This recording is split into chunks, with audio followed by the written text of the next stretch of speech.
Hi, I'm Jupiter Darkling here with Crisis Darkling, and today we're going to discuss how ADHD affects my fiance's art and how autism affects my art. So with that I mean like our art process and how it affects us creating art. And for some people this might be quite relevant as well. Because being neurodivergent affects every aspect of your life. So it also, of course, affects creating art, which is our livelihood. For me personally, I abandon a lot of projects. I'm very going from one thing to another because my mind is very chaotic. To stereotype autism here right now, you got the chaotic autistic person and the structured autistic person, and I'm very much the chaotic one. I remember when I was in psychoeducation to learn more about autism, I was in this group. They were all males, all well out of my age range, which made sure that I didn't feel connected to their issues because autism for females and males are very different. So when we sat there and we had to look at this drawing from this Dutch artist who does puzzles and stuff, and they were taking it all in, and for me it was such chaos. I couldn't focus on anything. I couldn't take in any details. Everything was just too much. So when they started questioning us about what do you see, they were like, oh yeah, I see this many ships, and I see that Santa Claus is there, and I see this and I see that, and I'm like, where, how, what? And then when they asked me what I saw, and I said, I can't see anything, it's chaos, it's too much. I can't take anything in. And I'm the same way with my art. When I create art, a lot of my work is quite simplistic. Because I get lost in details. Like when there's too many details, I don't know what I'm doing anymore. And that's where chaos kind of rules my life.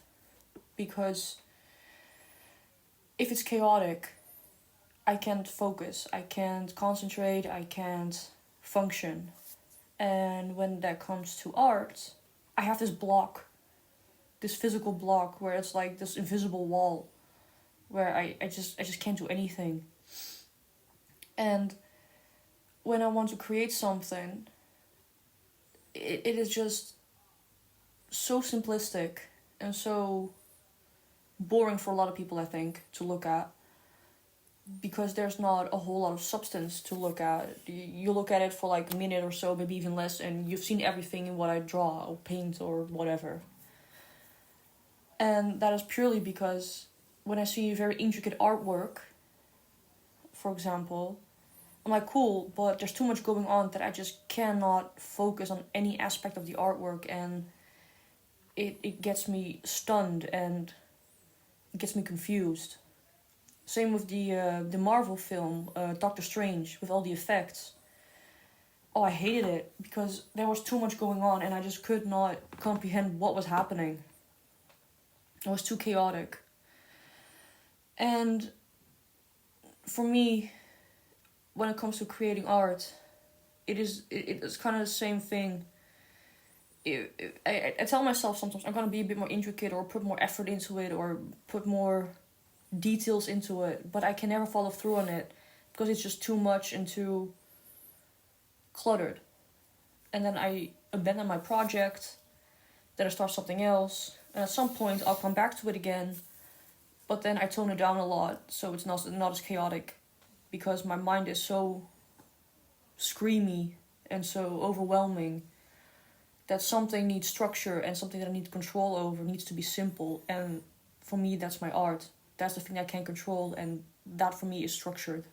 Yeah, so ADHD and autism, they kind of overlap on a lot of symptoms, and like what you said there, like I relate to myself, and especially like abandoning projects, and you start out with good intentions in the beginning, and then you get so far through, and you know, say I set myself like if I'm like gonna do an exhibition, so I've got like 20 works to do, like you can start and it'll start great on the first piece, but by the first piece I can be a bit,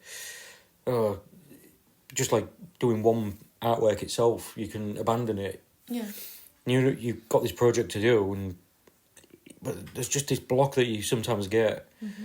But what I found is like when you get into that like flow state, when things just fall right and you lose track of time, and you get in that zone, and that's the thing. It didn't always happen because I think with having like ADHD, and I suppose it could happen anyway, even if you haven't got any conditions. But people could get distracted or this and that. But especially I think when, like I'm more of a night owl as well, but yet you're forced to work in the daytime. But if the doorbell rings or the phone rings, and you're in the middle of like doing your work, I think a lot of people also don't realise like you're self-employed, you've got work to do. Yeah. Whereas somebody like since COVID times especially, people like do a lot of work from home now, more than like they ever used to. But when people work from home that do like a 9 to 5, people know that they're at work and they don't bother. I think when you're doing art, there it is, and a lot of people like put the foot down like, oh, I'll be at work if they get a phone call while they're at work or something from like family or friends or anything like that. And I think like with me, it's almost like that distraction. Once the phone rings, you're out of that zone as well. Yeah. And I found that when it's broken, you can't get back into it, and it's difficult. And I've got to learn to get into that flow state thing. And you can start a piece, and again, I know like a lot of artists do all that, and people laugh about it. That sometimes you create an artwork and you're proud of it, and you feel like a real good artist, and then you'll start another piece, and you think, "What am I doing?" You feel like, "How am I an artist? It looks awful." And what gets you in the flow state, I found, is that when you get into that where everything just seems to fall right from the beginning. Yeah. And I work a lot of like blocking in the beginning, and when that blocking in kind of works, I just know straight away whether it's going to work or not. It's harder to do when things aren't going my way and I've got a lot of work to do. And you did it recently, last couple of days, yesterday I think, where you was doing a piece and you didn't like it, then you pushed through, you worked on it, you ended up liking it. Yeah. And that's where I described that as well, where sometimes it's harder to get into that zone, but if you push past that, but you've got so many distractions on top of that. Yeah. But I just think day-to-day living it's a massive distraction. Yeah. And sometimes that's why I think like I just want to go just like some retreat somewhere and just switch off from everything and like dedicate that. I remember I was doing my first solo exhibition, and it was a virtual exhibition, and COVID happened, and just before that I was intending to buy these canvases that I normally buy and like real good quality, and then everything was shut down. I couldn't buy the canvases any longer. Yeah. So I had to, it was from eBay, and I had to buy these canvas boards. There was no other way of doing it. And I just threw myself into it. But I think because the world like shut down, it was easier to not get distracted because nobody was doing anything. Everybody was at home, and it was like some big Christmas holiday that went on for God knows how long. Yeah. In some ways, it was that feeling that, in a way, I enjoyed it. And I know it was like hard for some people going out and about, but I think for distraction-wise, it did a lot for me because you're not missing out on anything. And I'm not one of them to feel like I'm missing out on things, but I think there's a combination of a lot of things that go on. But again, because there was no deliveries back then or anything, I could just get on with the projects, and I did 20 artworks out of that. I did more, and I eliminated like a few. I think I did about 24, and there was a few that was a bit, it's not good enough. Yeah. But I got 20 artworks out of it, and looking back, it was all down to there was no distractions. Yeah. So what you can do, and day-to-day life, just living with certain things is just having to do this, manage that. Yep. And like I say, a lot of people like don't help that when you've got distractions all the time happening. And it's difficult. On top of that, you've got to balance the whole when you abandon a project as well. And it's not that your art's in it, but there's just something that you can't put your finger on. Where you just, it's that zone. You just can't get in that zone again. Exactly. And I think having ADHD for me is like, it's a struggle getting in that zone. Once I'm in it, I'm hyper-focused, and that's it. Yeah. You can't get me out of it. And I think what you say there, like, that's something that you can't put your finger on, is very important to also, like, address, because a lot of people don't understand that when you say, I don't know, when it comes to how you're feeling, or exactly how you function, or exactly what you're thinking, they're just like, how can you not know? Yeah.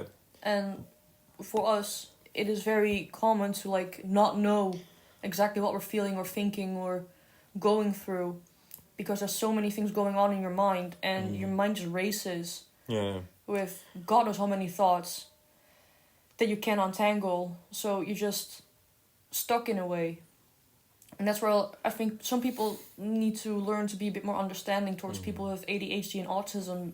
And a lot of people are also like, oh, it's just a condition, how bad can it be? You just, with ADHD, there's a stereotype of, oh, you're just hyperactive. But no, it's not. Like, from what I've learned personally, ADHD is something that a lot of my cousins have, and kids that my cousin has ADHD. And from what I learned from them, just like looking at them and how they interact with each other, is, and from my fiance now as well, is like they go through phases where they're high energy, not hyperactive, but high energy, and then they crash, and then have a period where they just can't do anything, where they're just so lethargic and they can't bring themselves to do anything. And that's something that needs to be talked about more with ADHD as well, because a lot of people just think it's ADHD. It's kind of like a writer's block. It's like a writer's block. Yeah. Everything in life, you just crash. Exactly. Especially when you are an artist, you do get that block as well. On top of that, when you've got that, that's your job, the work you've got to do. Yeah. And with autism, thoughts, for example, I always describe. I have a lot of how do you say, ways of describing how my mind works or how I work. So one of them is that how my thoughts work is that it's you know how you put your headphones in your pocket, and then when you try to take them out, you think you just put them in neatly, and then they're a bundled mess, and you need to untangle them. So yeah, that's basically how my thoughts are. They're just such a tangled mess that I have no idea what I'm thinking majority of the time. But also, what I learned from my case manager when I had therapy, he taught me the, what's it called? Cabinet system. So basically, your thoughts are a cabinet. And it's consistent of all drawers. And as someone who doesn't have autism, thinks of red roses, for example. The drawers that open are flowers, red roses, the color red. For me and other people with autism, the drawers that open are red roses, bees, flowers, nature, the smell, sunshine, spring. Like a lot more drawers open, because you make a lot more different associations with the thing that you're thinking about or someone is talking about. And that's where it can seem like a lot of people with autism start zoning out when you're talking to them. And it's not that we're zoning out, it's that we try to quiet our mind down to keep focused on what the person is saying. Because there's so many different associations going on in our mind that we're like, okay, calm down, just listen to the person. And we try our best, but it is really difficult, and that's where masking comes in. And another way of how I personally work is... this is a bit of a weird one, but I see myself as like an old computer, like those really big ones from the 90s, that you click on something and it doesn't work automatically, like right away, because it's slow. They click on it again, still nothing. They click on it again, still nothing. They click on it again, still nothing. And in the end, you get God knows how many tabs saying, program does not work, program does not work, program does not work. Because as a computer, it needs to go through all the tasks until it comes to the last one. And that's a bit how I work. I need to do one task and then the other one, and then the other one, then the other one. But if you click too many times, you freeze. And you break down. And that's where I get autistic meltdowns. But it's been a long time since I properly had one, an autistic meltdown. But a lot of people just think you're throwing a temper tantrum, but it's not. It is a result of being overstimulated and just not being able to cope with the world, because the world is not designed for people who are neurodivergent. I've also heard as well, like, the autism and ADHD especially, like, can be bad for, like, interrupting conversations. Yeah. And that reminded me when you said about zoning out. And it's not that, it's just that... and I read somewhere, or I watched a video or something, I can't remember, but it said something about you always like thinking ahead, and True. you sometimes like can be bad for like interrupting people. It's not that you're being rude; it's because if you don't say it, you're gonna forget it. Yeah. And that reminded me of that when you're like on about like zoning out and things. Yeah. And I think also as well when people are a bit, like you've got art, you know, you're an artist, so like, it's a cushy job, it's easy, you know, why are you struggling? People are like, oh, I'd love to do something like that, and I think to describe it is like because people see art as like, oh, a leisure thing to do, which of course it's like, it's a nice job to have, and don't get me wrong, but the way I describe it is like, look at people that, before things like binge watching on streaming and things, TV, I know, especially in the UK, but dramas and things like that used to be once a week. Yeah. So you had like 1 hour on this particular day of the week, and it was on every week. Yeah. But people was like used to that. Now people are used to binging. It's rare now, and TV's kind of changed as well since streaming, because when they used to put it on weekly, now they're putting it on like, there might be 5 in that series. Now they're putting it on from like Monday to Friday every night. Yeah. So even they're like doing it every night. So they've changed in that way. But the odd time they do put something on like once a week. But people, when it's once a week, because we're so used to like binge watching things now on Netflix and when you want, people they struggle to get back into it. Yeah. And that's how I describe it on that. It's like, yeah, you've had a week apart from it, and there's always a catch-up thing before the drama anyway. But people, again, they've got to get back into it, even though they probably loved it from the first episode that they watched, and they can't wait to watch it again a week later. But then that's what gets people binging, because they're in that zone. And that's how I describe that when you're in that zone with art. Yeah. Now, that's something that is pure leisure. You're sat on your sofa just watching, you're not doing work or anything. And if people can be like that when it comes to pure leisure, that's what it's like with doing like creativity. But you are working, you are exhausted from it. Exactly. I get more exhausted, and that's another thing I've found, and I think we've said it on a previous episode. I found it like, especially physically when I used to work on big pieces as well, because physically you don't realise like you're having to squat sometimes like to paint the pictures and things, and you don't realise like you're in a squat position. Yeah. Next day you're feeling it, but if anything, it's more the mental side of it. Yeah. That is really, really draining. And if I spent doing a day on art, I am just absolutely whacked. Mm-hmm. But yeah, I can build furniture for 8 hours, and yeah, people like do them kind of like physical jobs and stuff like that and get paid for that, like, and that's the job. Mm-hmm. And I know like that can be tiring, exhausting. You get home from work, you want to relax. Of course, you're going to be tired, but I found that I built something for my grandma once, and it took a full 8 hours to do, and everything was going wrong, and the instructions was all messed up, and again, which doesn't help when you've got ADHD. It's like a struggle again, and I usually found them more practical rather than reading instructions. Yeah. But the instructions didn't match, and me and my sister was like trying to figure something out, and yet she can follow instructions, and that's how I definitely knew the instructions had gone wrong. Yeah.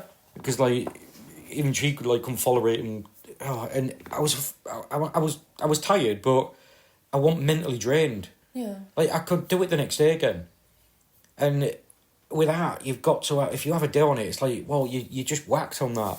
And then mental exhaustion from it. And whether or not that's like the art or the ADHD, I don't know. But I do find the mental exhaustion with things. But the old flow things, and like I said, with the TV thing and all that, it's that's how I would describe it. It's like getting back into a show when you've been a bit away from it. Mm-hmm.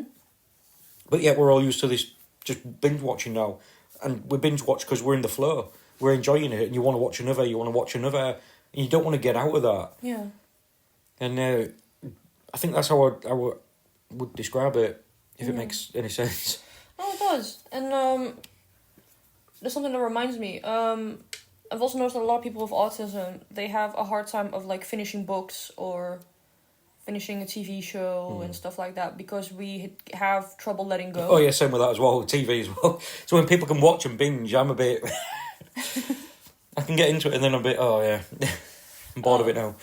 Yeah, but that's like you get bored of it. But people with autism usually get attached to something, and then we can't let go because a lot of people with autism have attachment issues, as in abandonment issues. They feel like their favorite TV show or the favorite book is I abandoning can get that, and that's where I think we overlap as well. Yeah. On things, it's like if something means something to me, then I can get attached to it. But Yeah. that's what I mean. It's got to appeal to me. Oh, definitely. Whereas the rest of the world could be like raving about like some series that's going on.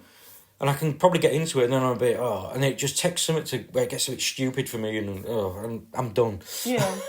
And I just drop it. Yeah. Oh, but I get that. And, like, that also comes down to art. Like, there was this artist that I can't remember her name now. But she made really pretty art and very dreamy. But she died. And I got, like, really attached to her art at some point because there was so much pain in it, and I really resonated with that. And then she died, and then, you know, because she had cancer, and she was quite young. And then you feel a bit like, ooh, that abandonment problem kicks in because you feel like, oh, they're never going to make a piece again, or exactly.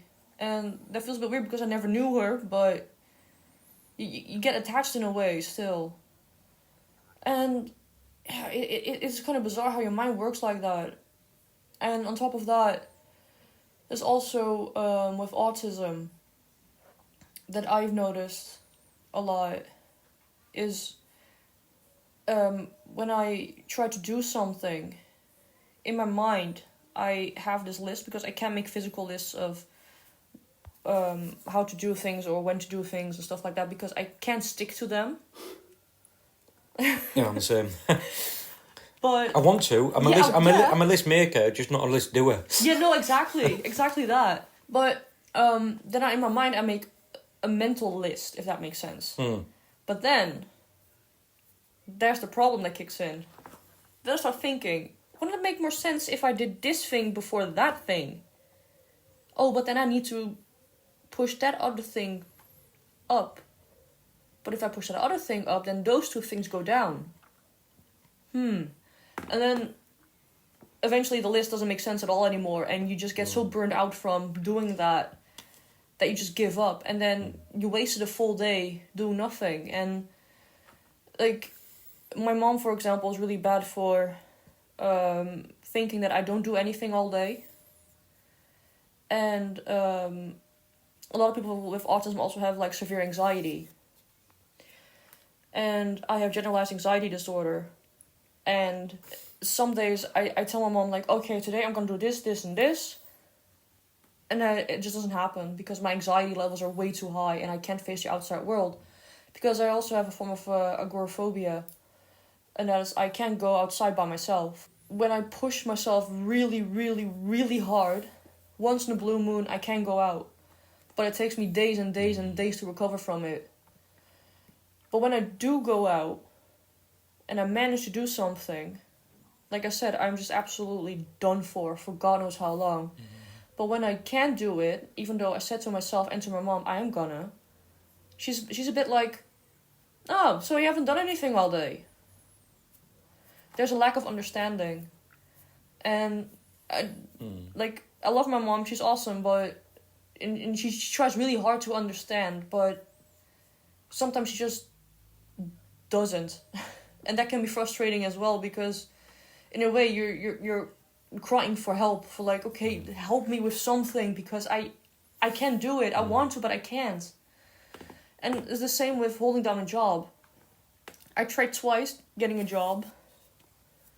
The first one I quit because I went to college, or uni, or whatever you call it.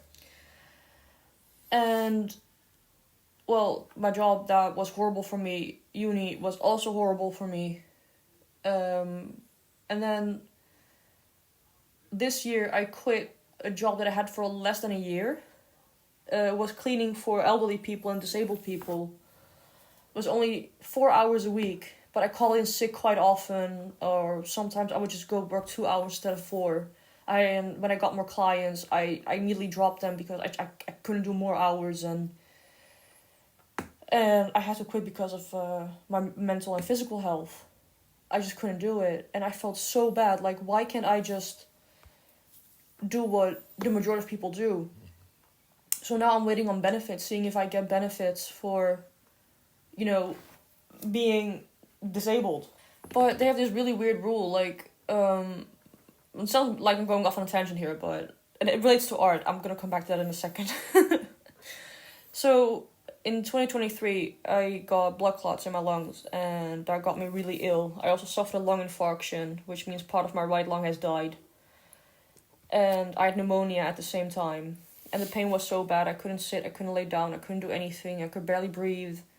I had a hospital bed in my house that I slept in and sat in, and my mom had to take carer's leave of work to take care of me because I couldn't go to the toilet by myself because the pain was so severe. I couldn't shower by myself, the pain was so severe.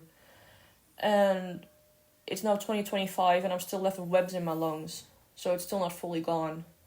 And I still suffer the consequences from that. That a lot of physical things are just too hard to do.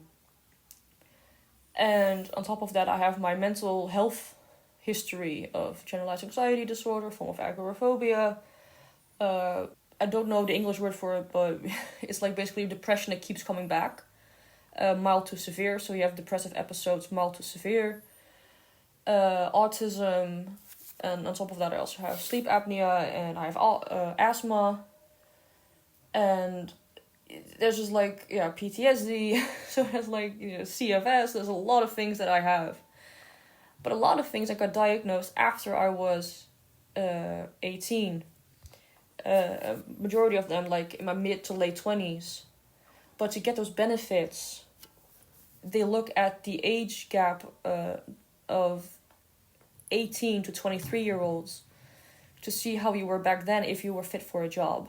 And if you were fit in that time, then they assume you're still fit for work after. So everything that I went through after my 23rd year of life doesn't matter in a way to them. And that's where I'm so heavily focused on art, because that's the only thing I can do. And that's why it is my livelihood. But it is very draining when your own mind works against you when you try to create art and put it out there. And then, of course, the algorithms don't help, and trafficking people to your websites, and that doesn't work. Then you feel lost, and they think I try commissions, and then that doesn't work. And then you think I'm going to sell prints, and then that doesn't work. And you just don't know what to do anymore. And you create and create and create, even though your mind is like working against you, but you manage to push through it, and then it seems like all is failing. It constantly feels like a struggle. Like this thing that people who aren't neurodiverse, they just walk up a mountain, where for us it feels like we're crawling up a mountain. And it's hard. It's really hard. Crawling with no legs, purely using your arms. Exactly. to pull your full weight. No, exactly. And when you're putting it more effort in. Yeah. And that's what the comparison is with people who can just climb a mountain normally. Yeah. That's one way to put it, I think. Oh, exactly. And then when that person needs a rest, who's like crawling with their arms only, you're being lazy. Yeah. And the way the media look at it, with welfare and things, they're a bit like, you're just lazy. It's not because you're putting more effort in. Or work shy. Oh, work shy, yeah. As they call it. But it's not that. And I think a lot of governments and stuff need to really look at cases individually and do something about reforming welfare, as well as in England, in the UK, and in the Netherlands, like our countries. Because it is getting more and more messed up. Like, it's a fact that 85% of people with autism can hold down a job. That's quite a high percentage, and people are not asking themselves why that is. So shouldn't that mean that something should be done about that? And I don't mean like tackle people with autism. No, I mean tackle the problems in the healthcare system, in the benefit system, to support the people who try so hard, but just can't do it. And my point in all of this is that I can't hold down a regular job. I tried. I failed. And art is the one thing that I can do. And why is that so frowned upon then? When you're honing the only skill that you have. But no, you're just lazy. You just sit on the sofa, draw all day, or sit at the kitchen table, or in your little studio, and you just draw and draw. And it's like, no, but that costs so much energy as well. Yeah. I know right now in the UK, like the new Labour government are being really harsh, and it's not on their values. They're not. What they're doing is more like a conservative government, and they're actually doing more things more harsh than a conservative government would do.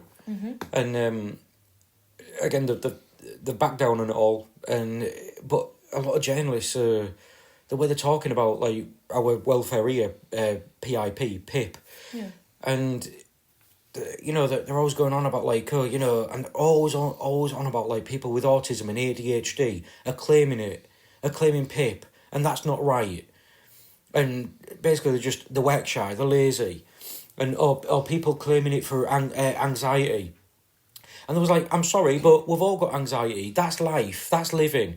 And it's like, yeah, we've got anxiety, but this is the thing. They're judging it by their own anxiety. Yeah. And when we're good at something, we can have anxiety, but push through it because like we're good at what we do or something like that. Yeah. But when you don't fit into the rest of the world, and you because you can't do things, so it creates more of a chronic anxiety on things because these people can do the skills. They've got for God's sake, the journalists. So the intelligent people. Yeah. And you'll probably find they'll probably be able to do any job. They're a journalist. And I mean, they're learning to write shorthand and God knows what. Yeah. And when they're on about that, and then I remember thinking like, one of them was on about like, I mean, they're not in wheelchairs, and they're comparing physical PIP claimants, people that are, the people who need it, the people who are basically in wheelchairs. That stereotypical disabled person that people think of. Yeah. And there was on about like, oh yeah, you see him walk out the car, there's nothing wrong with him, there's no stick. And it's like, they are so... they either do know, or they're just really playing up to people like to have a good moan about people on welfare. And the brainy people, they know what they're doing. They know they're playing into that all lot. People talk at the pub. Oh yeah, look at them on welfare. The neighbours round here and this and that. And they're doing it again. And, and that's why I'm thinking, one thing they're forgetting in all of this, that PIP is actually designed for mental health. And they're forgetting that, not actually physical. People, they've got it. Everyone's got this thing in their head, and the journalists have got it in their head that it's all about that, oh yeah, it's for people in wheelchairs or physical disabilities. But like what we've talked about before, and I think we've said it on podcasts before, that if you had something wrong internally with you, and it something in an organ somewhere that actually caused physical problems, now they will probably be all right about that because it's causing an effect on you in real life. Yeah. It's causing like physical disability. So that's where something going on inside, and that's where them journalists criticising and all that, they'll be, well, that's fine because it's causing physical problems. Yeah. Well, what's mental health? Your brain. And Exactly. we've talked about this multiple times, that your brain is wired, it's going wrong somewhere. And depression, anxiety, whatever it is that's going on in your brain, it's an organ going wrong. And it's causing physical problems in the way that you can't function in the same way. But when it comes to that, it's laughable. It's laughable. And that's where I'll never get my head around it on certain things. And that's where you're classed as lazy. But that's where you're drawn to like things like the things that you can do. Yeah. And you do them things. It's just what makes us, I think, look lazy is because it's a struggle with art. That's what it is. It's because it's not, if art, was in demand and everybody loved it and everybody bought well, we'd be raking it in with money right now. Exactly. And would be seen as intelligent business people. You know what I mean? It's just, I think people just need to have a little bit more compassion on things. Things are just not as simple as what people think. And whether it's art, we've still got our struggles, and obviously I know this relates to art, but it's everything. It's daily life, and trying to do art is part of our daily life ourselves, but it's just some days, and because it sounds lazy, that's the thing, that people just love to have a good moan about it. It's like, oh yeah, it must be nice, to just be an artist and, oh, you can't face doing it. It's not about that. No. And comparing that anxiety that we all... I get everybody's got anxiety, of course we have. But the difference is that when you've got that, the chronic and the extreme, the excess anxiety... Yeah. Like, they'll get anxiety over something like what they was on about, like when they've got a presentation to do or something to do in, like, something to do with the work, and like, oh, I get anxious about it, and that's life. And I'm thinking, yeah, but you can pick up a phone, you know what I mean? And I don't know what it is, but I just can't pick the phone up. There's the chronic anxiety. That's the difference between that and them in that way. And yeah, everyone, I guess, when a stranger rings, I guess everyone's going to have some sort of, oh, wait a minute, who's this? And that's why I think they mix up the anxiety. I guess everybody's going to have anxiety when an unknown caller rings. Yeah. I think that's where they're mixing it up.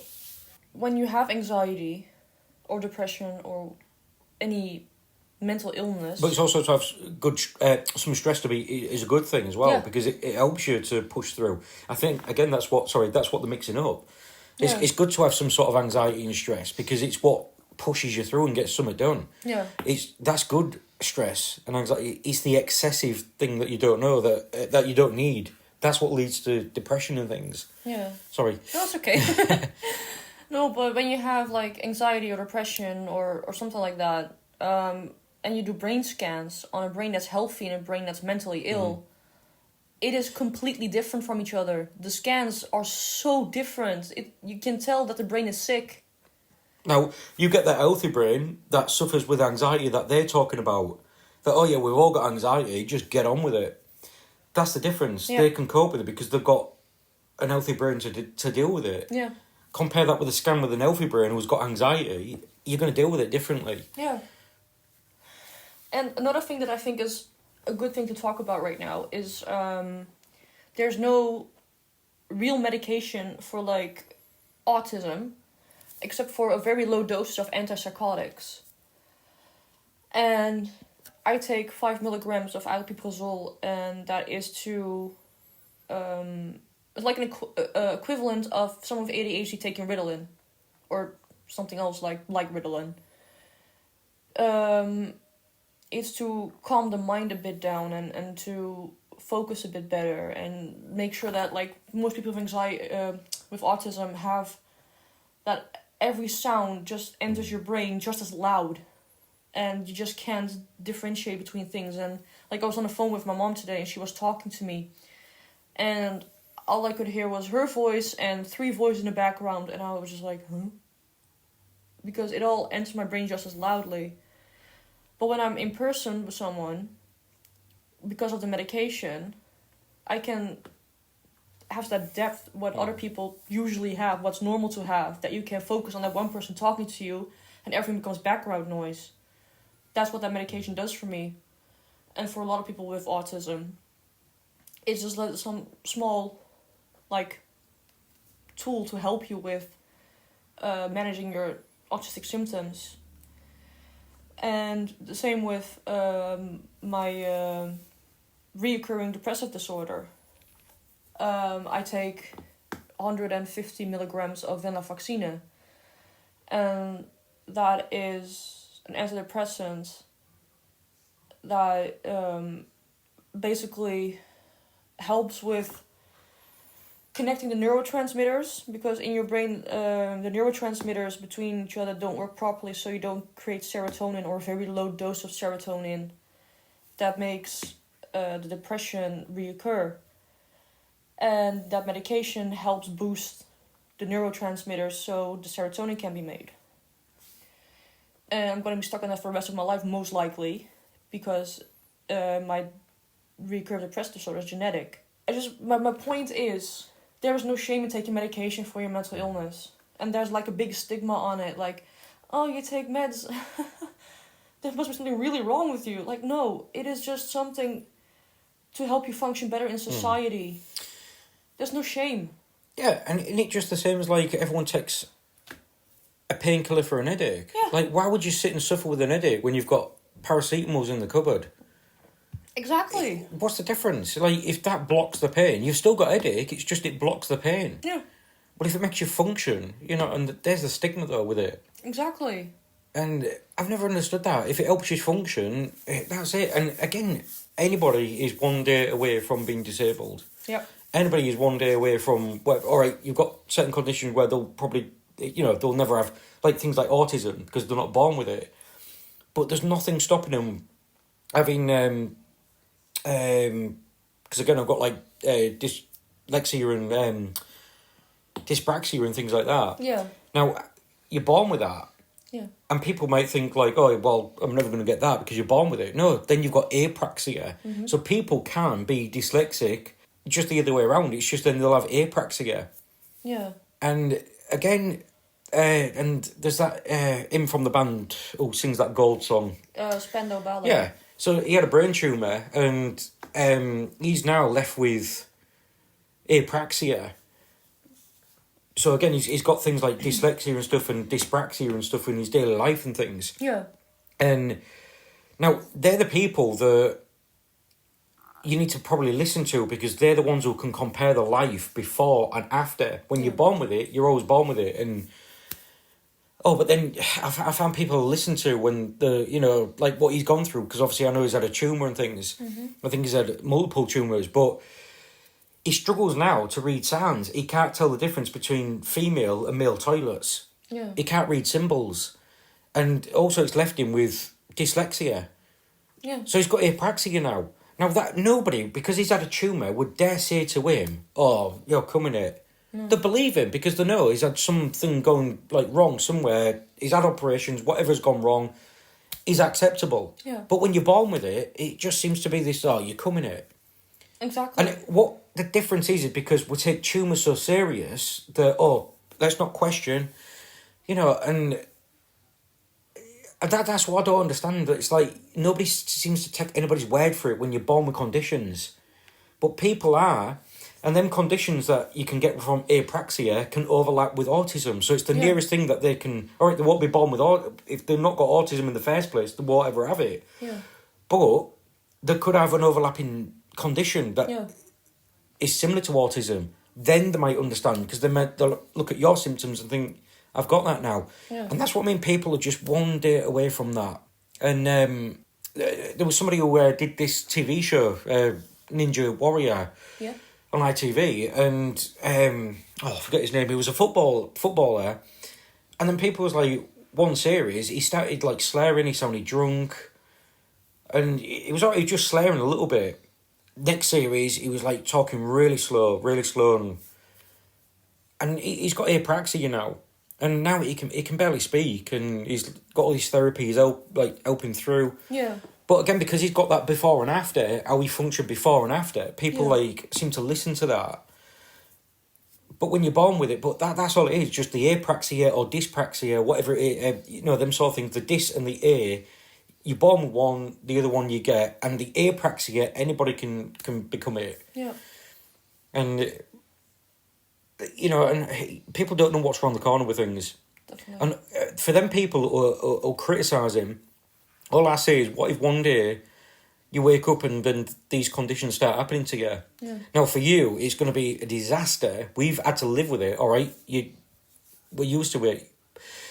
We're not used to it. You kind of adapt. You find ways to cheat things in life to cover it up.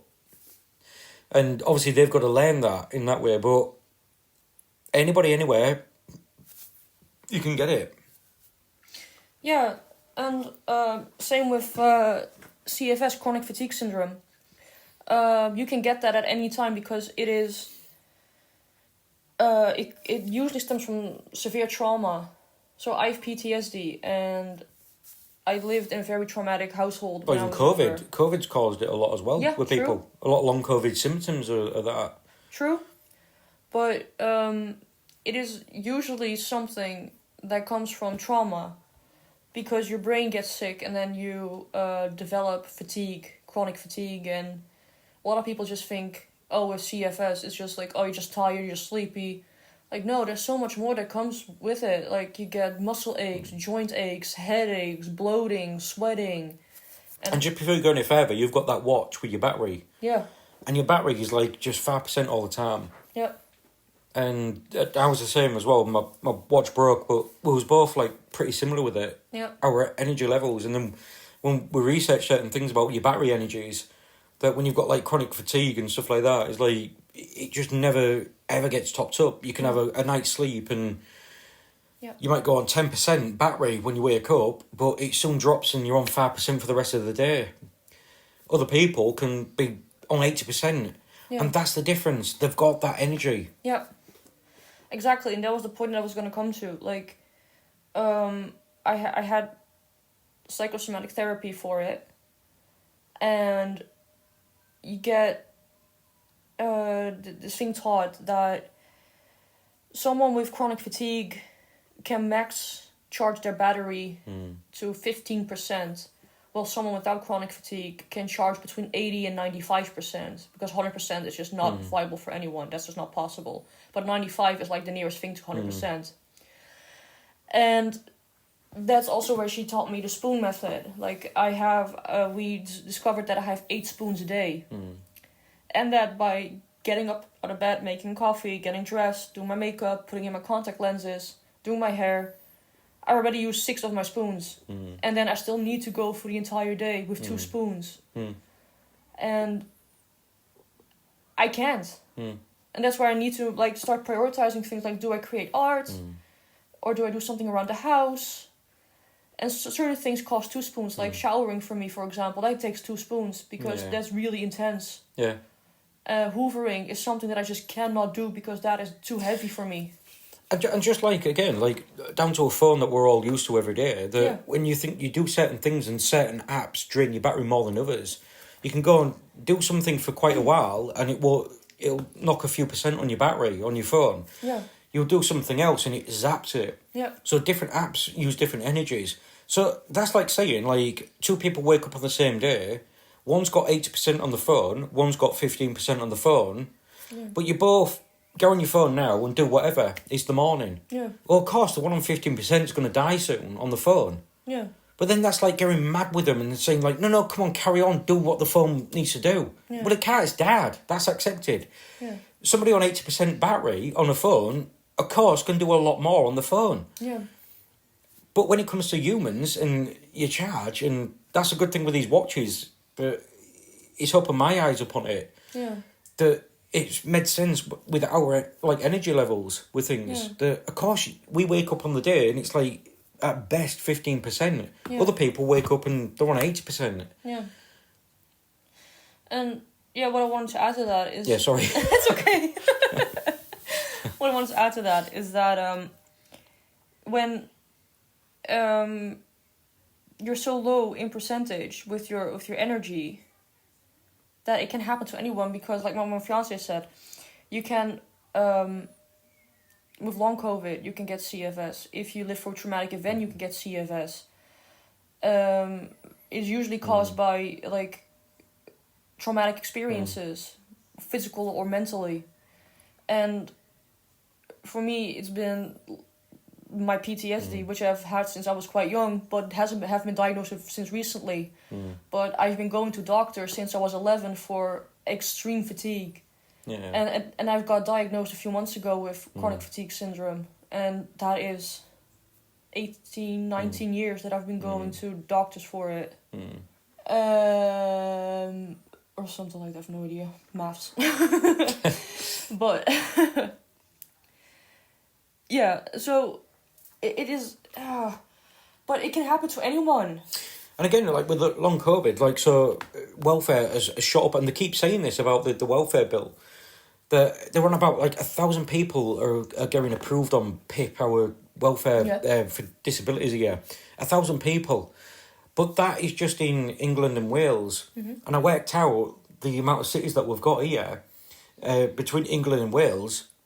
And it works out, it's 16 people per city. So when you look at it like that, it's not much. That's why the media are good at what they do. They make it sound like, 1,000 people. And every day they're banging on about 1,000 people a day. That can't be right. That's a lot. 1,000 people a day are being approved on PIP. And it's been shooting up since COVID.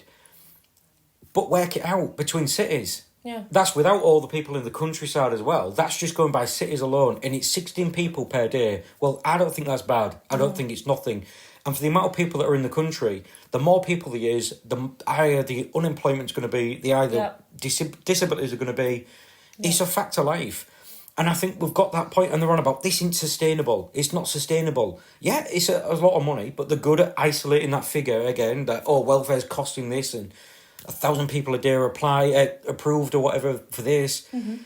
They're good at making it sound like that. But yeah, when you break it down into cities, it's 16 people per city per day. And also, but one thing they do keep saying is, since COVID, it's shooting through the roof. Yeah. And it's unacceptable. And I'm thinking, is it that we just got to accept that since COVID, it's gone up? Straight away they're saying it's gone up, and they're liars.